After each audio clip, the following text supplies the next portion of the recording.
Bismillahirrahmanirrahim. Assalamu alaikum, dear students. I welcome you to this very important class. Today we are starting audit reporting area, and this is your chapter number 12. It's been a long journey जिसमें हमने audit के initial concepts पढ़े, फिर हमने knowledge gathering, engagement letter, audit planning, risk assessment, फिर हमने execution की बातें की, systems को देखा, फिर हमने ऑडिट एविडेंस गैदरिंग के सारी आस्पेक्ट्स को कवर किया और फिर हमने कंक्लूजन और रिव्यू फेज को देखा। अब हम पहुंच गए हैं जी रिपोर्टिंग वाले एरिया पे कि ऑडिट रिपोर्ट्स क्या हैं, ऑडिट रिपोर्ट्स की टाइप्स क्या हैं, वो तो हम पहले थोड़ा डिस्कस कर चुके हैं। आज हम उसको ज़रा डिटेल में पढ़ेंगे। So let's start. चैप्टर पे जाने से पहले मैं आपको दोबारा एक क्विक ओवरव्यू देना पसंद करूँगा कि बेसिकली जो हमारी ऑडिट रिपोर्ट्स हैं उसकी क्या क्या ब्रॉड कैटेगरीज हैं। पहले भी मैंने आपको बताया कि ऑडिट रिपोर्ट की दो ब्रॉड कैटेगरीज हैं। One is called unmodified reports. Unmodified को अनक्वालिफाइड भी कहते हैं,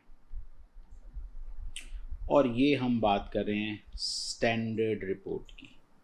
this is a standard report जिसमें सब अच्छा है, एवरीथिंग इज़ फाइन। नॉर्मली इसकी वर्डिंग क्या है? Financial statements are giving to and fair view and they have been prepared in accordance with applicable financial reporting framework. तो इसमें सब अच्छा है। इसके अलावा ये जो अनमॉडिफाइड रिपोर्ट है, इसके अलावा जो रिपोर्ट्स हैं वो हैं जी मॉडिफाइड रिपोर्ट्स। अब वो जो मॉडिफाइड रिपोर्ट्स हैं उसमें क्वालिफाइड ओपिनियन आ जाता है जी, उसमें एडवर्स ओपिनियन है, ये भी हमने पहले डिस्कस किया है, एडवर्स ओपिनियन है, उसमें आपका डिस्क्लेमर ऑफ ओपिनियन है, we have disclaimer of opinion. फिर इसमें आता है जी emphasis of matter, emphasis of matter paragraph इसमें आ जाता है, और फिर उसमें आता है जी अदर मैटर पैराग्राफ। ये आपकी मॉडिफाइड रिपोर्ट्स हैं। अब क्वालिफाइड ओपिनियन एक एक्सेप्ट फॉर है। अगर कोई एक्सेप्शन आ गई है, कोई एक चीज़ ठीक नहीं है, दो चीज़ें ठीक नहीं हैं और वो मटेरियल हैं, तो नॉर्मली ऑडिटर एक एक्सेप्ट फॉर रिपोर्ट दे देता है। एडवर्स ओपिनियन नाम से जाहिर है कि everything is not fine, financial statements true and fair view नहीं दे रही और वो एप्लीकेबल रिपोर्टिंग फ्रेमवर्क के मुताबिक नहीं बनी। डिस्क्लेमर नाम से जाहिर है कि ऑडिटर ने ओपिनियन देने से माजरत कर ली है, उसने इनकार कर दिया है, डिस्क्लेमर दे दिया है। Is not, we are not expressing an opinion on the financial statements. Emphasis of matter जो है, एम्फेसिस में नाम से जाहिर है कि हम किसी एक पर्टिकुलर एक या दो पर्टिकुलर चीज़ों को एम्फेसाइज कर रहे हैं। रिपोर्ट जो है, अब ये एक बात बड़ी इंपॉर्टेंट है कि जो ओपिनियन है वो अभी भी अनक्वालिफाइड ही है, लेकिन रिपोर्ट मॉडिफाई हो गई है क्योंकि अब हमने उसमें एक emphasis of matter paragraph add कर दिया, और फिर अदर मैटर पैराग्राफ है। एम्फेसिस ऑफ मैटर और अदर मैटर दोनों का जो ऑब्जेक्टिव है वो एम्फेसाइज करना ही है। अब हम देखते हैं कि ये जो हमारे ओपिनियंस हैं ये कब कब दिए जाते हैं। ये बात मैं पहले भी आप लोगों की खिदमत में पेश कर चुका हूँ कि हम ये कब कब ये ओपिनियंस देते हैं। तो अगर आप गौर से देखें तो एक सिनेरियो जिसको हम कहते हैं कॉन्फ्लिक्ट विद मैनेजमेंट, कॉन्फ्लिक्ट कह लें या डिसएग्रीमेंट कह लें, कॉन्फ्लिक्ट या डिसएग्रीमेंट विद मैनेजमेंट। अगर तो कॉन्फ्लिक्ट मटीरियल है तो ऑडिटर ने रिपोर्ट क्वालिफाई करनी है, if that conflict is material. ये बात मैं पहले भी बता चुका हूँ कि कॉन्फ्लिक्ट आता है आपकी अकाउंटिंग पॉलिसीज़ की ट्रीटमेंट पर। आपने अकाउंटिंग पॉलिसी सही तरह अप्लाई नहीं की, आपके ख्याल में कंपनी गोइंग कंसर्न नहीं है, उनके ख्याल में वो गोइंग कंसर्न है, आपके ख्याल में रेवेन्यू रिकग्निशन ठीक नहीं हो रही, उनके ख्याल में ठीक हो रही है, आपके ख्याल में डेप्रिसिएशन की कैलकुलेशन गलत है, उनके ख्याल में ठीक है, आपके ख्याल में रेवेन्यू रिकग्निशन में इश्यूज़ हैं, उनके ख्याल में इश्यूज़ नहीं हैं।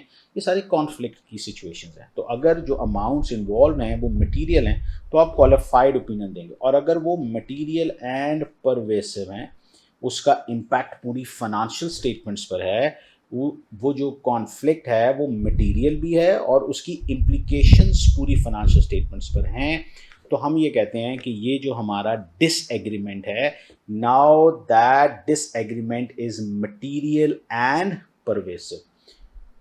इस केस में आपको एडवर्स ओपिनियन देना।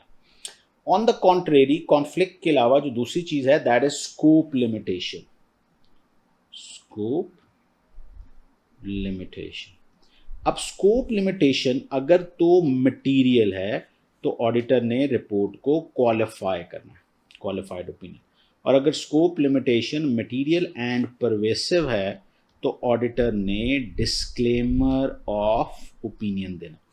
अब स्कोप लिमिटेशन का मतलब है कि आपको काम करने से रोका जा रहा है, जैसे आपको डिटेल्स नहीं दी जा रही, डाटा नहीं प्रोवाइड किया जा रहा, इनवॉइसेस नहीं दी जा रही, आपको एक्सेस नहीं दिया जा रहा, आपको इंटरव्यू कंडक्ट करने का टाइम नहीं मिल रहा, आपको रेलेवेंट इंफॉर्मेशन नहीं दी जा रही, आपको फैक्ट्री पर जाना था और फिजिकल इन्वेंट्री काउंट का पार्ट बनना था, उसको ऑब्जर्व करना था, आपको नहीं ले जाया गया, आपने कहा मुझे रिटन रिप्रेजेंटेशन इन एरियाज पे चाहिए, वो आपको नहीं दी गई, तो ये this constitute a limitation on scope. So the moment there is a limitation on scope, तो डेफिनेटली अगर वो लिमिटेशन मटेरियल है तो आप रिपोर्ट को क्वालिफाई करेंगे, और अगर वो लिमिटेशन मटेरियल एंड परवेसिव है तो आप उसको डिस्क्लेमर दे दें।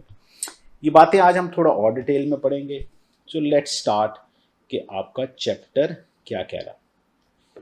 वो कह रहा जी, the independent auditors report when the work is complete the auditor will prepare an auditor report containing an opinion. अच्छा, ये शुरू के लेक्चर्स में हमने बात की थी कि जो ऑडिट का मेन ऑब्जेक्टिव है वो ओपिनियन मेकिंग है। So the prime objective of an audit is to express an opinion on the financial statement, and definitely that opinion is about the truthness and the fairness of the financial statements, and either they have been prepared in accordance with applicable reporting framework or not. So the objective of the auditor, ये हम बात कर चुके हैं, जो form an opinion on the financial statements based on evidence, conclusion, and to express clearly through a written report. अच्छा, शुरू में हमने बात की थी सीरीज की, अगर आपको याद हो तो हमने ऑडिटिंग स्टैंडर्ड्स की सीरीज़ की, जैसे 200 सीरीज़ है, 300 सीरीज़ प्लानिंग और रिस्क असेसमेंट को डील कर रही है, 500 सीरीज़ में ज़्यादातर ऑडिट एविडेंस की चीज़ें हैं, 600 सीरीज़ में using the work of others है। तो ये जो रिपोर्टिंग की सीरीज़ है दैट इज़ 700 सीरीज़, और इसमें जो 700 है जो कि ऑडिट रिपोर्ट को देख रहा है, the auditor form an opinion on whether the financial statement are prepared in all material respects in accordance with applicable financial reporting framework or not. अब वो कहता है जी, below is an illustration of auditor report and this chapter goes through each section in turn. Basically इसके elements होते हैं audit report के, there are certain elements. अब वो कह रहे हैं जी independent auditors report है जी, ये इसका title है। आगे जाके हम इसको दोबारा देख लेते हैं। Address to shareholders, ये addressees हैं। So normally audit report is addressed to shareholders. In few cases it can be addressed to board of directors as well. तो उसने कहा जी report on the audit of financial statements, उसने details दे दी। Opinion paragraph, अब जो format है पहले थोड़ा डिफरेंट होता था, अब ओपिनियन पैराग्राफ बिल्कुल शुरू में, और यहीं ऑडिटर ने ओपिनियन दे दिया। पहले ओपिनियन पैराग्राफ एंड पे होता था कुछ सालों पहले, लेकिन फिर ऑडिट रिपोर्टिंग का फॉर्मेट थोड़ा चेंज हुआ और ये समझा गया कि ओपिनियन को शुरू में ले आना चाहिए, जिसने ओपिनियन पढ़ना है वो शुरू में ही उसको देख ले। So we have audited the financial statements of company which comprises of statements of financial position as at this date and the statement of comprehensive income, statement of changes in equity, cash flows। तो आपने identify कर दिया है कि आपने किन चीज़ों का audit किया है, और साथ आपने ये भी बता दिया है कि आपने और कौन कौन सी, जैसे notes to the financial statements. In our opinion the accompanying financial statement present fairly, basically giving true and fair view.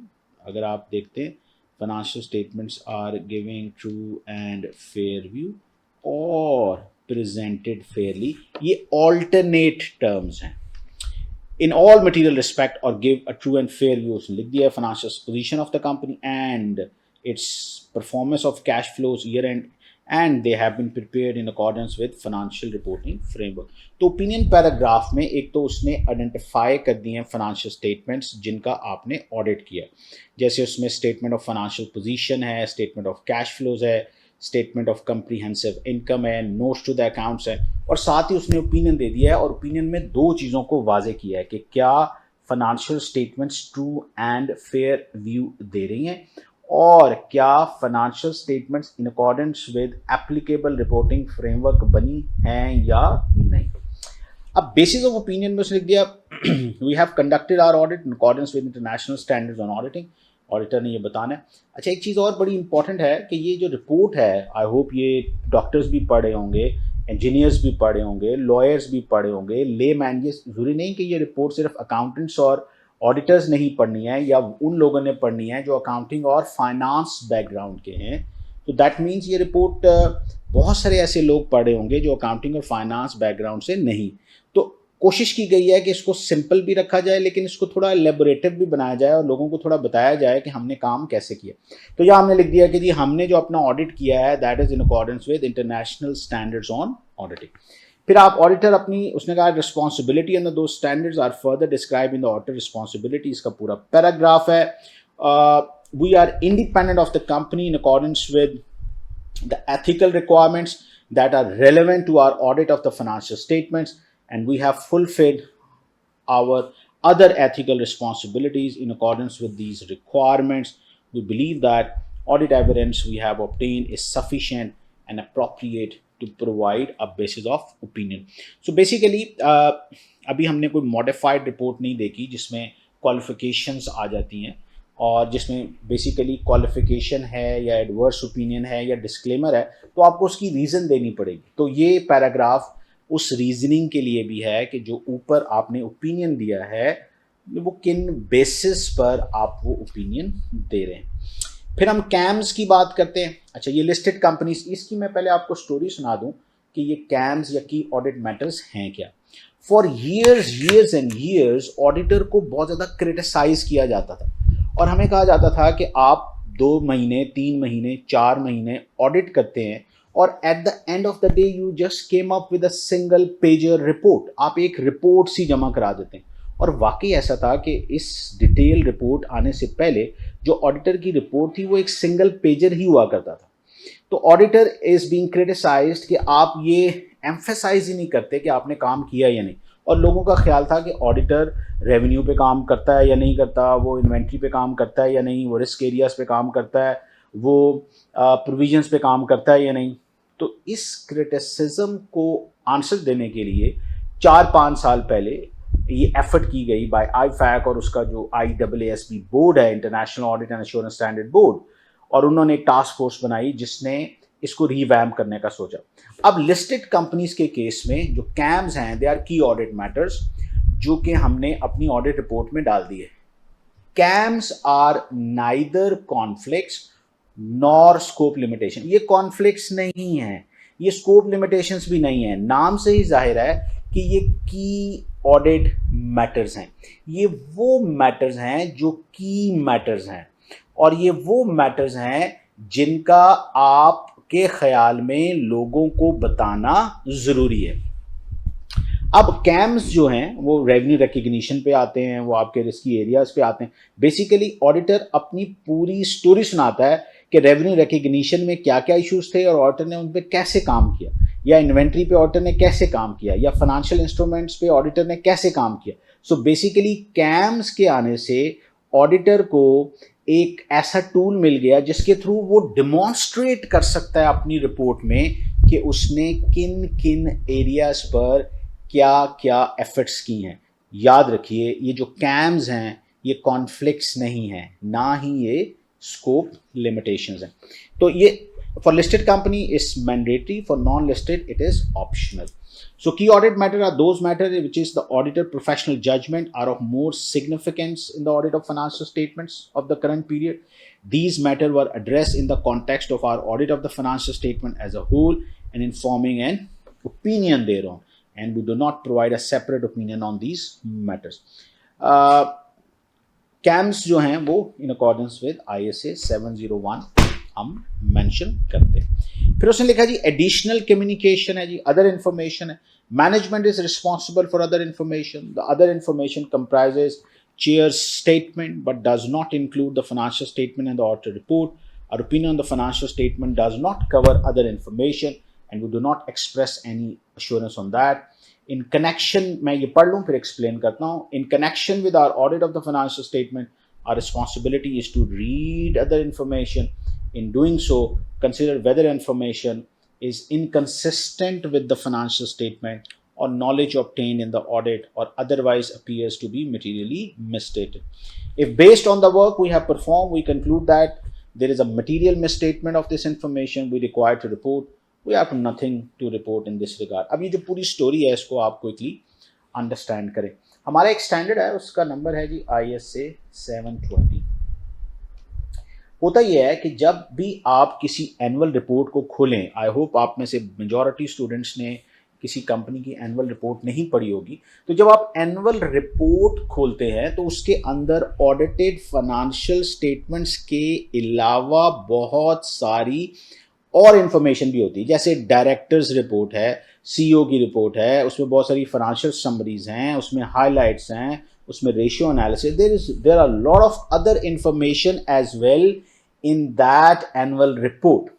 तो मैं आपको ये बता रहा था कि ये जो अदर इंफॉर्मेशन है, being an auditor our responsibility is to express an opinion on the financial statement. हमारा काम फाइनेंशियल स्टेटमेंट्स पर ओपिनियन देना है। अदर इंफॉर्मेशन का ऑडिट करना हमारा काम नहीं है, लेकिन अदर इंफॉर्मेशन क्योंकि उसी डॉक्यूमेंट में है जिसमें ऑडिटेड फाइनेंशियल स्टेटमेंट्स हैं, तो हमें पूरा एक स्टैंडर्ड मिला जिसका नंबर है 720। और उस स्टैंडर्ड का काम क्या है? उसने कहा मैं आपको बताऊंगा कि आपकी अदर इंफॉर्मेशन से रिलेटेड रिस्पॉन्सिबिलिटी क्या है। और हमारी रिस्पॉन्सिबिलिटी क्या है? उसने कहा in connection we have to read other information. तो बेसिकली ऑडिटर ने क्विकली अदर इंफॉर्मेशन को रीड करना है। अब रीड क्यों करना है? कि ऑडिटर ने फॉरन अदर इंफॉर्मेशन और जो आपकी ऑडिटेड फाइनेंशियल स्टेटमेंट्स हैं इनको कंपेयर कर लेना है और देखना है कोई इनकंसिस्टेंसीज तो नहीं है। हो सकता है अदर इंफॉर्मेशन में चीफ एग्जीक्यूटिव ऑफिसर ये कह रहा हो कि we had a very tough year और हमारे हालात बड़े ख़राब थे और हमने इन हालात पे काबू पाने के लिए कोई प्लान्स बनाए हैं। ऑन द कॉन्ट्रेरी कंपनी की फाइनेंशियल स्टेटमेंट्स जो हैं वो 40% ग्रोथ शो कर रही।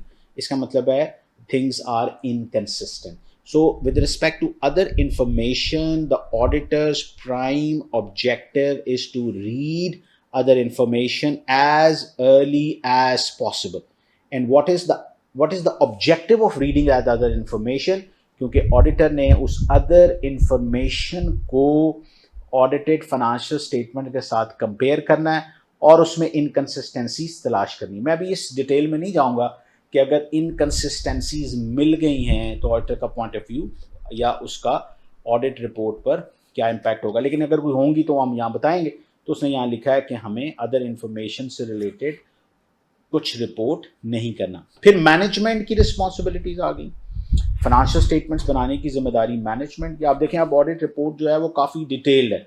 आपने सबसे पहले टाइटल था आपका ऑडिटर रिपोर्ट या इंडिपेंडेंट ऑडिट रिपोर्ट, या आपका टाइटल है it is address to share holders. फिर आपका एक ओपिनियन पैराग्राफ है, ये एक चीज़ इंपॉर्टेंट है। फिर आपका बेसिस ऑफ ओपिनियन पैराग्राफ है, ये इंपॉर्टेंट है। फिर आपके कैम्स आ जाते हैं, ये सिर्फ लिस्टेड कंपनीज के लिए। फिर अदर इंफॉर्मेशन है, ये भी एक मैंडेटरी रिक्वायरमेंट है कि आपने इसके अंदर लिखना है, आपने लोगों को बताना है कि अदर इंफॉर्मेशन से रिलेटेड आपकी जिम्मेदारी क्या है। Moving forward, management की responsibility, and management is responsible for the preparation and fair presentation of these financial statements in accordance with international financial reporting framework or in accordance with आप applicable भी कर सकते हैं in accordance with applicable financial reporting framework। अब एक चीज़ बड़ी important है जो शायद आपकी ज़िंदगी में आपने पहले पढ़ी हो कि दुनिया में जो रिपोर्टिंग फ्रेमवर्क है, फाइनेंशियल रिपोर्टिंग फ्रेमवर्क्स, वो दो हैं। एक हम कहते हैं इंटरनेशनल फाइनेंशियल रिपोर्टिंग फ्रेमवर्क और एक हम कहते हैं नेशनल फाइनेंशियल रिपोर्टिंग फ्रेमवर्क। अब इंटरनेशनल आपको पता है उसमें इंटरनेशनल अकाउंटिंग स्टैंडर्ड्स हैं, इंटरनेशनल फाइनेंशियल रिपोर्टिंग स्टैंडर्ड, और नेशनल में यूके गैप्स हैं, यूएस गैप्स हैं, कैनेडियन गैप्स हैं। तो आपका फ्रेमवर्क लोकल भी हो सकता है और इंटरनेशनल भी। And for such internal control and the management, internal controls की जिम्मेदारी भी मैनेजमेंट की है। In preparing financial statement, management is responsible for assessing the company ability to continue as a going concern, disclosure as applicable, matters related to going concern.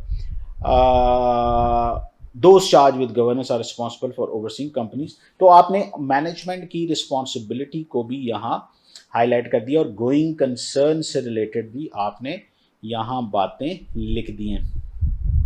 Auditor की responsibility, अब auditor ने भी काफ़ी डिटेल में यहाँ बताया कि मेरी जिम्मेदारी क्या है। बेसिकली एक वर्ड है जो शायद आगे कहीं आए, उसको कहते हैं एक्सपेक्टेशन गैप। तो जब ऑडिटर की रिपोर्ट को कोई पढ़ा होता है तो अक्सर ऐसा होता है, जैसे बहुत सारे रीडर्स का ख्याल है कि फाइनेंशियल स्टेटमेंट्स जो हैं वो ऑडिटर बना रहा होता है, जबकि फाइनेंशियल स्टेटमेंट्स तो मैनेजमेंट बना रही होती है। बहुत सारे जो रीडर्स हैं ऑडिट रिपोर्ट के, उनका ये ख्याल है कि ये जो ऑडिट का मेन ऑब्जेक्टिव है ये फ्रॉड इन्वेस्टिगेशन है, जबकि ऐसा नहीं है।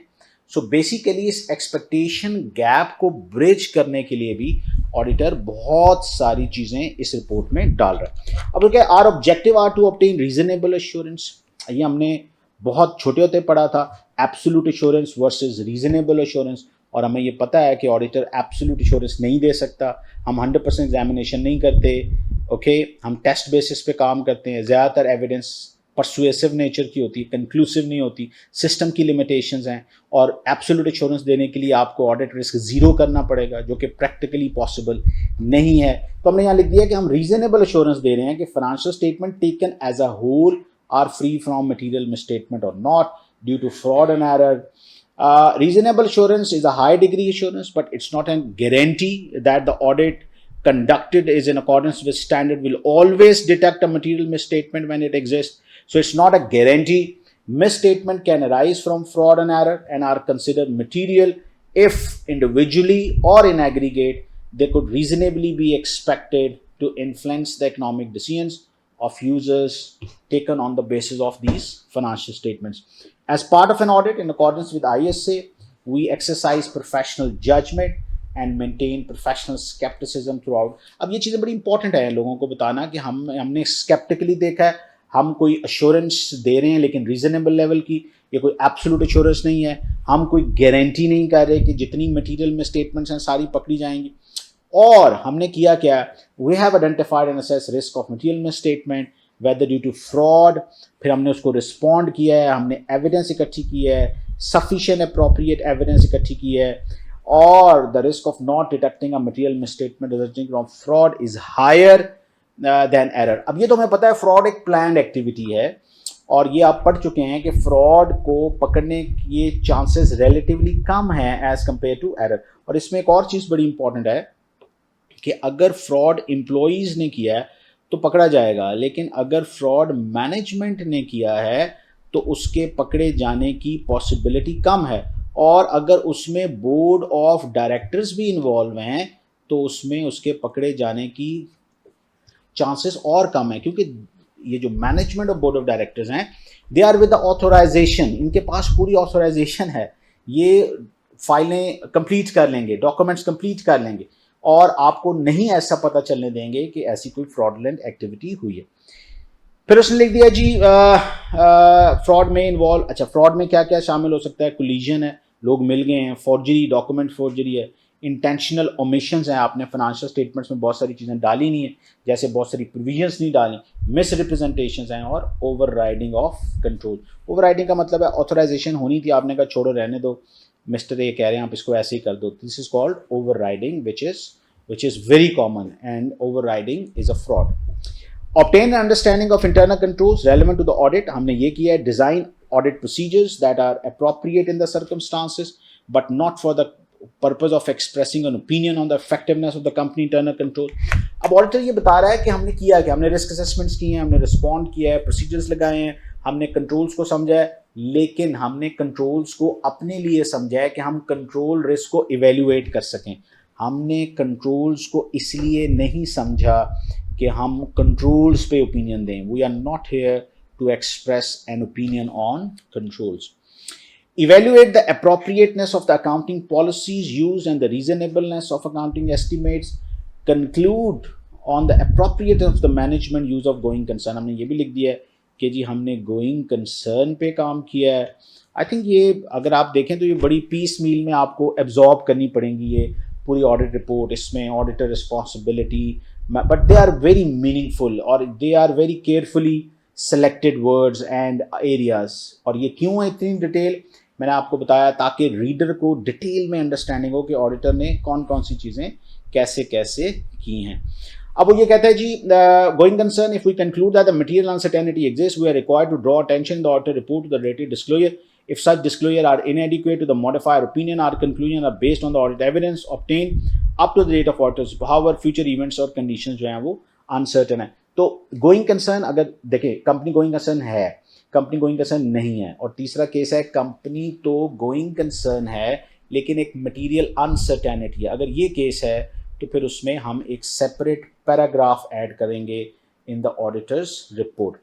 Evaluate the overall presentation, structure and contents of the financial statements, including the disclosures and whether the financial statement represent the underlying transactions and events.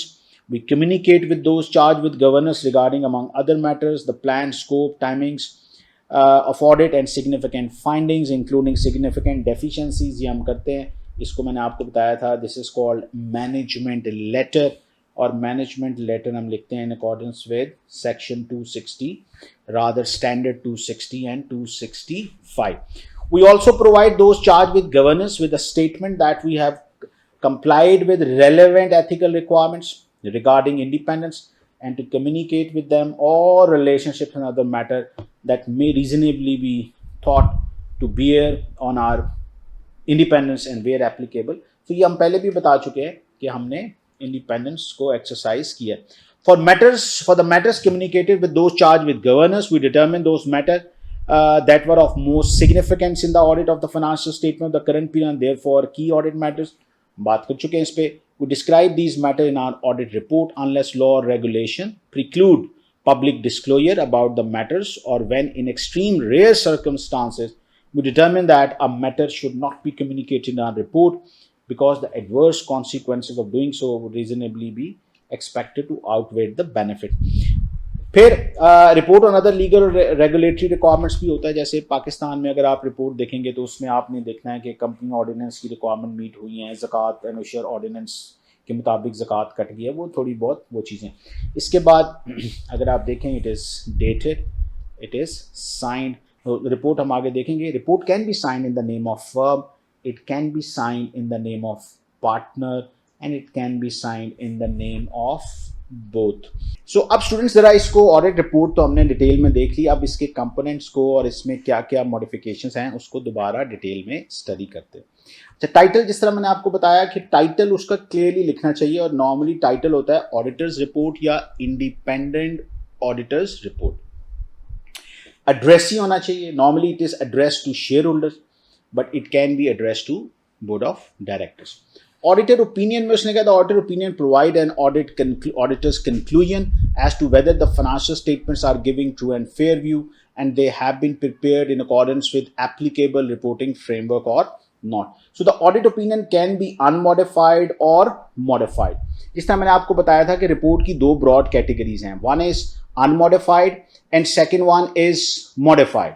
Okay, अब जो मिस स्टेटमेंट्स हैं, अब हम इसकी बात करते हैं। उसने कहा नेचर ऑफ इश्यू क्या है, मिस स्टेटमेंट आ गई, मिस स्टेटमेंट आ गई, और वो कह रहा है कि मिस स्टेटमेंट जो है वो मटेरियल नहीं है। तो अगर मिस स्टेटमेंट मटेरियल नहीं है तो डेफिनेटली आपके ओपिनियन पे किसी किस्म का कोई फ़र्क नहीं आएगा, और आप लिख देंगे कि financial statements true and fair view दे रही। फिर उसने कहा मिस स्टेटमेंट मटीरियल है बट नॉट परवेसिव है, उसका इम्पैक्ट नहीं। और हम पहली बात कर चुके हैं कि अगर कोई मिस स्टेटमेंट है और वो मटेरियल है तो आप रिपोर्ट को मॉडिफाई करेंगे और क्वालिफाई। अच्छा, मिस स्टेटमेंट की वजह से मॉडिफिकेशन तो हो रही है, लेकिन हो ये रहा है कि आपने मैनेजमेंट से कहा है कि इस मिस स्टेटमेंट को करेक्ट करें, और मैनेजमेंट ने मिस स्टेटमेंट को करेक्ट करने से इनकार किया है। अब वो जो इनकार है दैट इज कॉल्ड डिसएग्रीमेंट और conflict. So basically that miss statement is leading to a conflict or disagreement with the management, and that the amounts involved are material, you have to give an qualified opinion. और अगर miss statement है या कोई conflict है, वो material भी है और परवेसिव भी है। मसलन आप देखें कि जिस तरह मैनेजमेंट कह रही है और जिस तरह ऑडिटर कह रहा है, ओवरऑल पिक्चर ही चेंज हो रही है। जिस तरह मैनेजमेंट कह रही है कंपनी प्रॉफिट्स में है, और जिस तरह ऑडिटर कह रहा है कंपनी लॉसेस में है। सो आई थिंक कि ये कॉन्फ्लिक्ट या मिस स्टेटमेंट इतनी मटीरियल एंड परवेसिव है कि इसकी वजह से आपने एडवर्स ओपिनियन देना है और आपने लिख देना है कि financial statements true and fair view नहीं दे रही। फिर उसने कहा inability to obtain sufficient appropriate audit evidence, this is called scope limitation and this is disagreement with management. बहुत दफ़ा बता चुका हूँ, डिसएग्रीमेंट या कॉन्फ्लिक्ट। तो अगर तो स्कोप लिमिटेशन है और वो मटेरियल नहीं है, कॉमन सेंस की बात है, रिपोर्ट मॉडिफाई नहीं होगी और आप ट्रू एंड फेयर व्यू दे देंगे। लेकिन अगर मटेरियल है लेकिन परवेसिव नहीं है तो आप क्वालिफाइड ओपिनियन देंगे। और अगर वो मटेरियल एंड परवेसिव है, वो स्कोप लिमिटेशन, मसलन आप डेटर्स भी ऑडिट नहीं कर सके, आप क्रेडिटर्स का ऑडिट भी नहीं कर सके, आप नॉन करंट एसेट से रिलेटेड भी एविडेंस इकट्ठी नहीं कर सके, मेरा नहीं ख्याल कि अब पीछे कुछ रह गया। अब चीज़ें मटेरियल भी हैं और परवेसिव भी हैं और आप 60 या 70% ऑफ टोटल एसेट्स आप वेरीफाई नहीं कर सके, आप लाइबिलिटीज़ को वेरीफाई नहीं कर सके, आपको एविडेंस नहीं मिली, आपको रिकॉर्ड नहीं दिया गया, आपको एक्सेस नहीं मिला, you have to express a disclaimer of opinion. अच्छा, अनमॉडिफाइड ओपिनियन मीन अनक्वालिफाइड सब अच्छा है। The auditor will give an unmodified opinion when they conclude that the financial statements are prepared in all material respect in accordance with applicable reporting framework.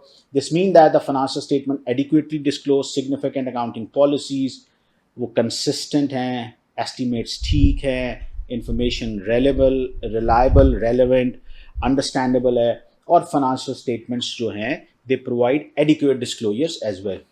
So I hope you understand कि unmodified mean सब अच्छा है, financial statements true and fair view दे रही हैं और वो applicable reporting framework के मुताबिक बनी है। अब modifications में से क्या, the auditor will need to modify the opinion when they conclude that based on the evidence obtained the financial statement as a whole are not free from material misstatements. This is where the client have not complied with applicable reporting framework. It's a conflict situation. They have been unable to obtain ये scope limitation है। So basically modification या तो conflict के case में आएगी, disagreement, और disagreement मैं बहुत दफ़ा बता चुका हूँ, ये accounting policies पे होगा, treatments पे होगा, figures पे होगा, disclosures पे होगा, या scope limitation है जिसमें, और scope limitation की वजह से auditor sufficient appropriate evidence gather नहीं कर सका। So the nature of modification depend on whether the auditor consider the matter to be material but not pervasive or material and pervasive। अब वो कहते हैं pervasive क्या है? A matter is considered pervasive if in the auditor judgment the effect are not confined to the specific element, accounts or items। वो एक area पे उसका इफेक्ट नहीं है बल्कि पूरी फाइनेंशियल स्टेटमेंट्स पे उसका इम्पैक्ट है। If so confined represent or could represent a substantial portion and in relation to disclosures are fundamental to user understanding। but still material और pervasive, material है या material and pervasive है, इसमें बहुत ज़्यादा professional judgment भी involve है। in brief, a pervasive matter must be fundamental to the financial statement, therefore rendering them unreliable as a whole। अब qualified opinion except for opinion है, और आपको मैं बहुत दफ़ा बता चुका हूँ qualified opinion जो है वो डिसएग्रीमेंट के केस में भी दिया जा सकता है और क्वालिफाइड ओपिनियन स्कोप लिमिटेशन में भी दिया जा सकता है। Okay, so if the miss statement और लैक ऑफ सफिशिएंट, दोनों केसेस में उसने कहा अगर मिस स्टेटमेंट है और आप मैनेजमेंट करेक्ट नहीं करी, उसकी वजह से डिसएग्रीमेंट है, या आप एविडेंस नहीं ले सके और वो मटीरियल है लेकिन परवेसिव नहीं है, तो क्वालिफाई होगा। This means that matter is material to the area of financial statements affected but does not affect the remainder of the financial statements, although significant to the user decision making, a matter can be isolated with the remainder of the financial statements। तो उसमें except for का word आ जाएगा। Okay, अब जिस तरह मैं आपको qualified opinion का बता रहा था, तो ये एक क्वालिफाइड ओपिनियन की एग्जांपल है ड्यू टू मिस स्टेटमेंट। अब मिस स्टेटमेंट हुई, आपने मैनेजमेंट से कहा इसको करेक्ट करें, मैनेजमेंट ने उसको करेक्ट करने से इनकार किया। अब हमने देखना है कि वो मिस स्टेटमेंट मटीरियल है या मटीरियल एंड परवेसिव है। क्वालिफाइड ओपिनियन है, we have audited the financial statements, opinion paragraph में which comprise the statement of financial position आपने आइडेंटिफाई कर लिया। In our opinion except for, कि जिस तरह मैंने आपसे कहा था कि जो क्वालिफाइड ओपिनियन है that is except for, So except for the effects of the matters described in the basis of qualified opinion section of our report, the accompanied financial statements give true and fair view.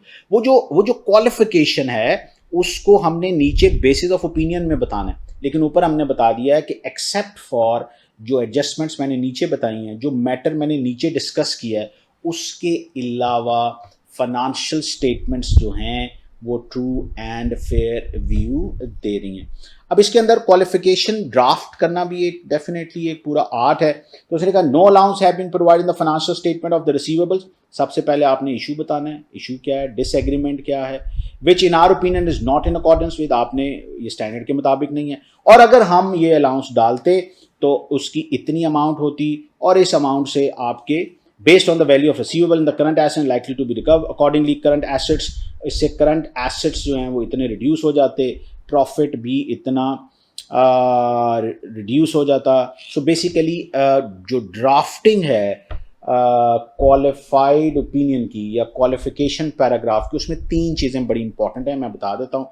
सबसे पहले आपने बताना है कि क्या नहीं हो रहा, दूसरा आपके ख्याल में ये जो नहीं हो रहा वो क्यों गलत है। सो फर्स्ट ऑफ ऑल आपने लिखा, जैसे आपने यहाँ लिख दिया अलाउंस नहीं दे रहे आप, क्यों, क्योंकि ये स्टैंडर्ड्स के मुताबिक नहीं है। और तीसरा आपने हमेशा याद रखना है, अगर आप ने उसकी फाइनेंशियल इम्प्लीकेशंस भी कंप्यूट करनी है, आपके ख्याल में अलाउंस इतना होना चाहिए, उसकी वजह से ये चीज़ इतनी कम हो जाएगी, ये चीज़ इतनी बढ़ जाएगी। So we conducted our audit, बाकी वो चीज़ें ऐसी हैं। We believe that the audit opinion give us evidence that we have obtained is sufficient appropriate for a qualified opinion. तो क्वालिफाइड ओपिनियन मैं फिर बता दूं, क्वालिफाइड ओपिनियन डिसएग्रीमेंट की वजह से भी है, स्कोप लिमिटेशन की वजह से भी है, ठीक है। फिर उसने कहा जी यहाँ qualified opinion due to inability, ये अब क्वालिफिकेशन है ड्यू टू स्कोप लिमिटेशन। तो उसी तरह ही आपने क्वालिफाइड ओपिनियन में वो सारी अंग्रेजी लिख दी, फिर आपने लिखा in our opinion except for the possible effect. अब फर्क ये है, जो क्वालिफिकेशन बनी थी ड्यू टू डिसएग्रीमेंट, वहां आपने लिखा था in our opinion except for the effects, आपने इफेक्ट्स बताने हैं। और जो क्वालिफिकेशन आपने क्वालिफाइड ओपिनियन दिया है due to disclaimer, sorry due to scope limitation, क्योंकि स्कोप लिमिटेशन की वजह से आप एविडेंस इकट्ठी नहीं कर पाए। तो जब आप एविडेंस ही इकट्ठी नहीं कर पाए तो आप उसका फाइनेंशियल इंपैक्ट भी शायद बताने की पोजीशन में नहीं है। तो यहाँ उसने ये लिखा in our opinion except for the possible effects of the matters describe, अगर कोई पॉसिबल इफेक्ट्स हैं तो, क्योंकि यहाँ आपको उसको क्वांटिफिकेशन नहीं है। फिर आपने नीचे बेसिस ऑफ ओपिनियन में बता दिया है, उसने कहा एज डिस्क्राइब इज नोट 8 मरे and company is defendant in the law suit alleging constructive dismissal, the company have filed a counter action, preliminary hearing हो चुकी है, the liability have been disclosed as contingent in accordance with the standard. We have been unable to obtain responses to our request for the information from the lawyers representing Murray and Company. We were unable to confirm or verify the alternate means and likely success of the lawsuit, and therefore unable to determine whether disclosure of a contingent liability is appropriate or whether a provision जो है वो इतनी amount की डलनी चाहिए। Consequently, we were unable to determine whether any adjustment to these amounts were necessary or not. ये एक qualification है, क्योंकि आप लॉयर से आपने कंफर्म करने की कोशिश की। नॉर्मली ऑडिटर लॉयर से भी रिटर्न रिप्रेजेंटेशंस लेता है, आपने लॉयर से अंडरस्टैंडिंग लेने की कोशिश की, क्वांटिफाई करने की कोशिश की, उसने कोई जवाब नहीं दिया, तो ये आपने एक क्वालिफाइड ओपिनियन दे दिया है ड्यू टू स्कोप लिमिटेशन। फर्क ये है कि qualified opinion due to conflict में आप लिखेंगे in our opinion except for the effects, आपने इफेक्ट्स बताने हैं, और उसमें आपने लिखना है except for the possible effects if any, क्योंकि वो आपको नहीं पता। और फिर आपने दिया we believe that the audit evidence we have obtained is sufficient and appropriate to provide a basis for our qualified opinion. अब जो एडवर्स ओपिनियन है, आई होप आप सब स्टूडेंट्स इस चीज को समझ गए हैं कि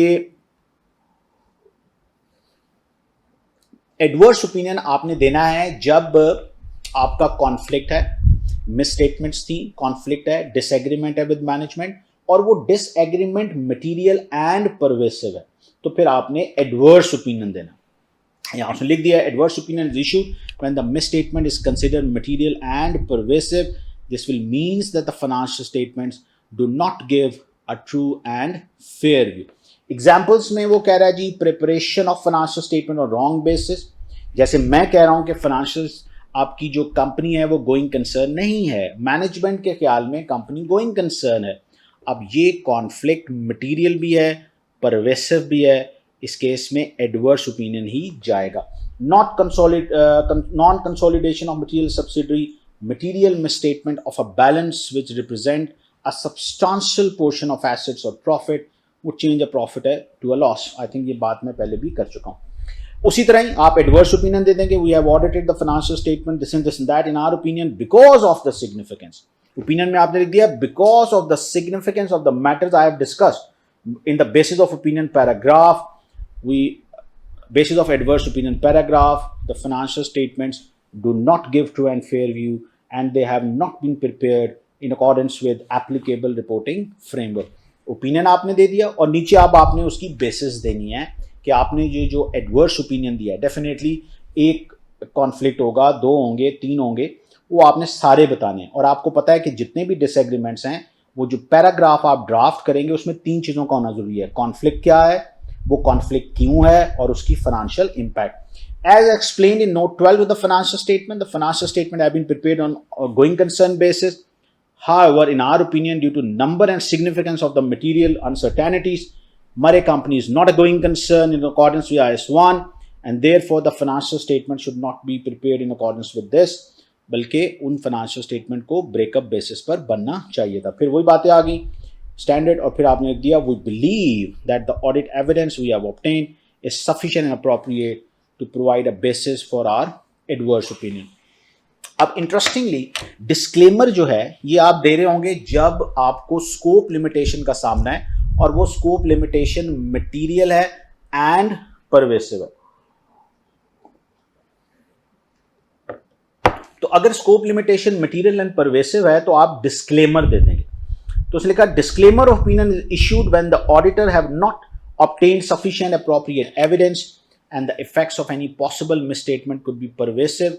The auditor does not express an opinion. Example are failure by the client to keep adequate accounting records ही नहीं मिले, refusal by the directors to provide written representation, failure by the client to provide evidence on a single balance which represent a substantial portion of the asset. आप 60% of the asset verify नहीं कर सके तो I think अब आप disclaimer दे देंगे। Disclaimer में आपकी अंग्रेजी थोड़ी फर्क होगी। आप अगर मैं थोड़ा सा बताना चाहूँ, ऊपर आपने जितने भी क्वालिफाइड ओपिनियन थे या एडवर्स में आपने लिखा है वी हैव ऑडिटेड, आपने ये देखे लिखा है वी हैव ऑडिटेड, फिर आपने दोबारा वही लिखा है वी हैव ऑडिटेड, और एडवर्स ओपिनियन के केस में भी आपने यही लिखा है वी हैव ऑडिटेड, लेकिन आपने डिस्क्लेमर के केस में लिखा है we were engage to audit.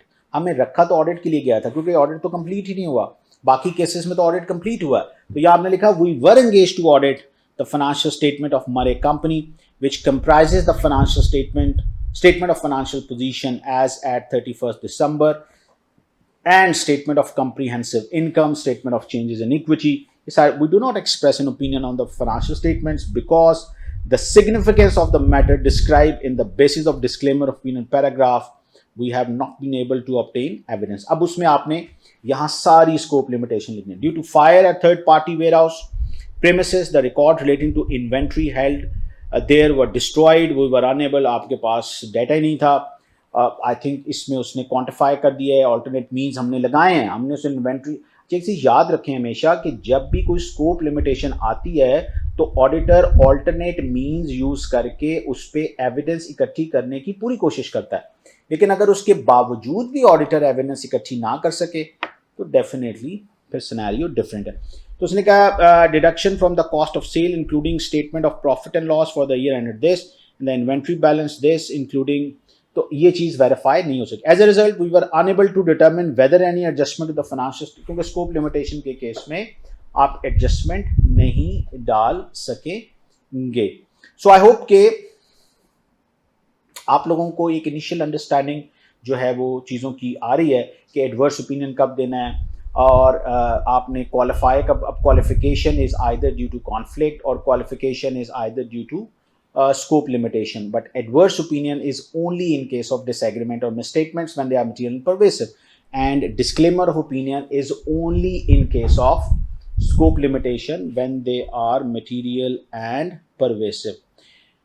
अब वो कह रहा है डिस्क्लेमर कब है? The statement that sufficient appropriate evidence to provide on the basis of auditor opinion have been obtained is not included, ये नहीं होगा. The statement that the financial statement have been audited, ये भी चेंज हो गई. ये हम पहले बता चुके हैं कि एडवर्स ओपिनियन के केस में, क्वालिफाइड ओपिनियन के केस में आप लिखते हैं वी हैव ऑडिटेड, और यहाँ आप लिखेंगे we were engaged to audit the financial statement. So the statement regarding the audit being conducted in accordance with ISA and independence and other ethical responsibilities are positioned within the auditor's responsibility paragraph.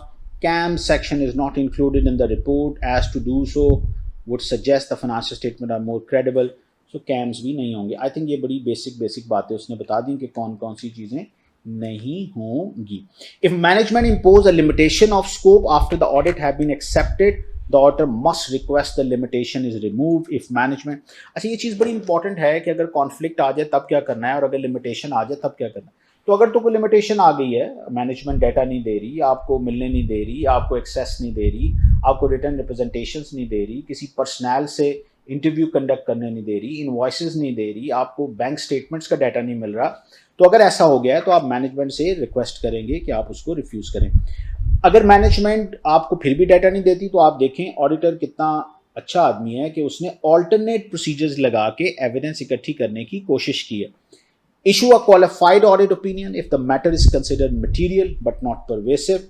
अगर वो scope limitation material है तो फिर आप qualify करेंगे, और अगर वो मटीरियल एंड परवेसिव है तो आप एडवर्स ओपिनियन देंगे. So withdraw from the audit if matter is pervasive. If withdrawal is not possible तो फिर आप डिस्क्लेमर दे.